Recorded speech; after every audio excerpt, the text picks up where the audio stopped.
ụmụnne m achọrọ m ịjụ na ajụjụ maka enwe ihe na-agba m gharị mgbe nekata anya sị ka m jụọ ajụjụ a maka ana m afọ act of cowardice ebe ndị a na-ada agba ozi ọma mgba ma ndị na-asị na Jizọs mere ha nke a na o mere ha nke ọzọ ma ndị dibịa nọ na ha ma ndị sị na ha na-eme ọdịnala.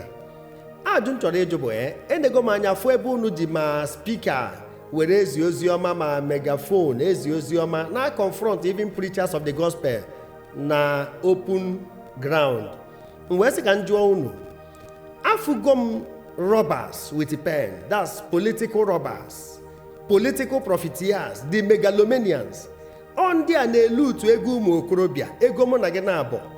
Ha nwa mere ọtụtụ ụmụ okorobịa ji wee nọ na graves, ụfọdụ nọ na prison, ụfọdụ na ebe dị iche iche ma abroad dị stranded. Ọ ndị akpata ya.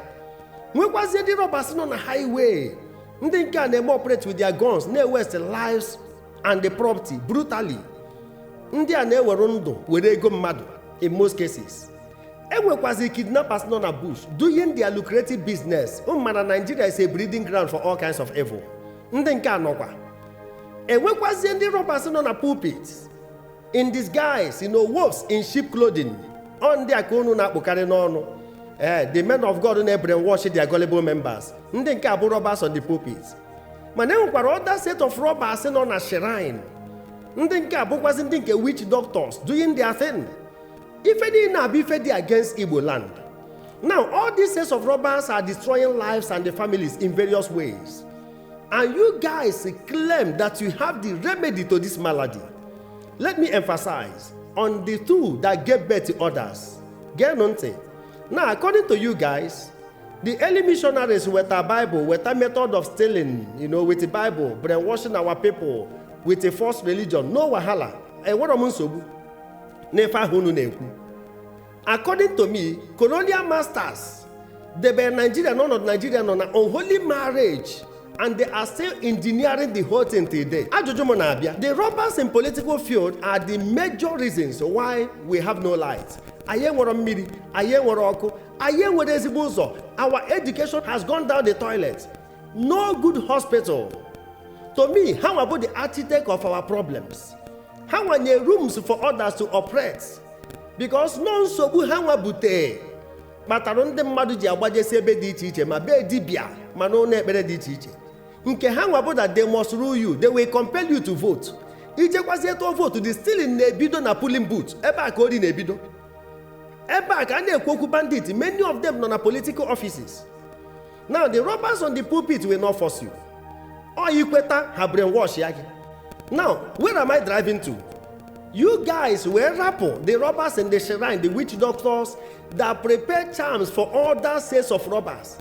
Makandi nke nọ na political field, the greedy politicians, the robbers, the kidnappers, the fake pastors, ha ncha niile na-enweta their charms were succeed n'ife ha na-eme. Mana ama m na their days dị numbered. Unu rapụ ha maka ndị abụ the major pillars of evil in Igbo land.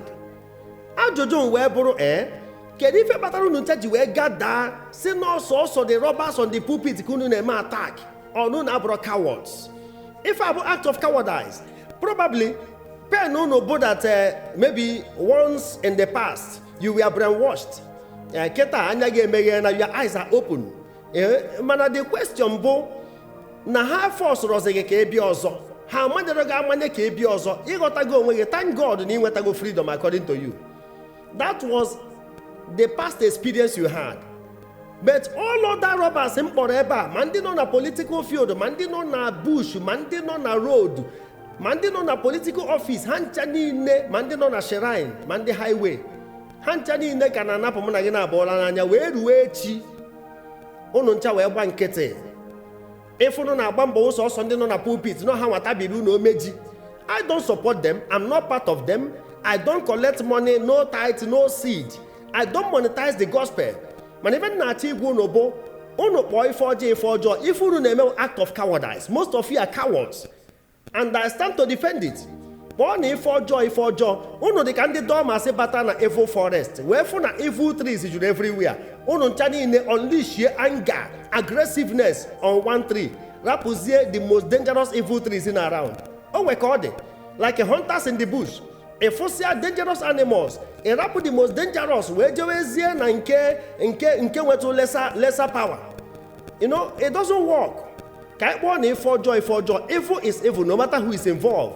If we must stop evil, let us stop it. Call a spade and stop making a noise. I come in peace. My name is Brother Paul Chibo. I mean no harm. Share this video and may God bless you.